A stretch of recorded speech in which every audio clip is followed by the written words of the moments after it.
விவிக்ஸ் வழங்கும் 100 days big deal. Mobile, laptop, smart வாட்ச்னு எது வாங்கினாலும் அஷூட் கிஃப்ட்ஸோட BMW பைக் வின் பண்ண சான்ஸ் இருக்கு. நிறைய வெரைட்டி, கம்மி பிரைஸ்ல. சேமிப்பு திட்டங்கள் பற்றி தினமும் அறிந்து கொண்டு வரும் நிலையில் மூத்த குடிமக்கள் செய்யும் முதலீட்டிற்கு மத்திய அரசு வழங்கும் வட்டி என்ன, எவ்வளவு தொகை முதலீடு செய்ய முடியும் அறியலாம். மூத்த குடிமக்களின் வருவாயை உறுதி செய்ய மத்திய அரசு தபால் நிலையங்களில் சேமிப்பு திட்டங்களை செயல்படுத்தி வருகிறது. அந்த வகையில் தபால் நிலையங்களில் ஏற்கனவே உள்ள மூத்த குடிமக்கள் சேமிப்பு திட்டத்தில் சில மாற்றங்களை செய்து மத்திய பட்ஜெட்டில் அறிவித்துள்ளார் மத்திய நிதியமைச்சர் நிர்மலா சீதாராமன். அதன்படி மூத்த குடிமக்கள் சேமிப்பு திட்டத்தில் 60 வயதுக்கு மேற்பட்டவர்கள் முதலீடு செய்யலாம். அதிகபட்ச முதலீட்டை 15 லட்சம் ரூபாயிலிருந்து 30 லட்சம் ரூபாயாக உயர்த்தி மத்திய அரசு அறிவித்துள்ளது. 5 ஆண்டுகள் முதிர்வு கொண்ட இந்த திட்டத்தில் செய்யப்படும் முதலீட்டிற்கு ஆண்டுக்கு 8 விழுக்காடு வட்டி வழங்கப்படும். இந்த திட்டத்தில் 1000 ரூபாய் முதல் 30 லட்சம் ரூபாய் வரை முதலீடு செய்யலாம். இந்த திட்டத்தில் முதலீடு செய்யப்படும் தொகைக்கு வருமான வரிச் சட்டம் 80C கீழ் வரி விலக்கும் உண்டு. முதலீட்டிற்கான வட்டி 3 மாதங்களுக்கு ஒருமுறை வழங்கப்படும்.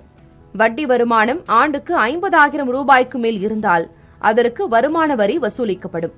அதே நேரம் படிவம் 15G, 15H சமர்ப்பித்து வரி விலக்கு பெறலாம். உதாரணமாக, ஒரு முதியவர் இந்த திட்டத்தில் 15 லட்சம் ரூபாய் முதலீடு செய்தால் மாதத்திற்கு 10,000 ரூபாய் என 3 மாதத்திற்கு ஒருமுறை 30,000 ரூபாயை வட்டியாக பெறலாம்.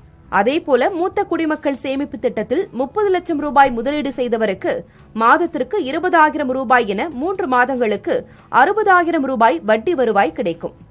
தபால் நிலையங்களில் மூத்த குடிமக்களுக்கான சேமிப்பு திட்டம் இருப்பது போல வங்கிகளும் இதுபோன்ற திட்டங்களை செயல்படுத்தி வருகின்றன.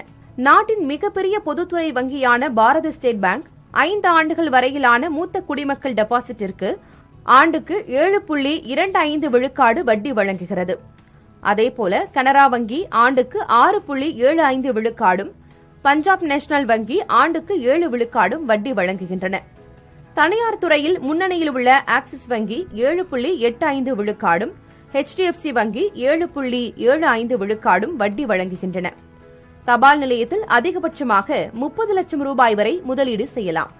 இதே வங்கிகளில் முதலீட்டு தொகைக்கு உச்சவரம்பு எதுவும் இல்லை. புதிய தலைமுறைக்காக செய்தியாளர் கௌசல்யா.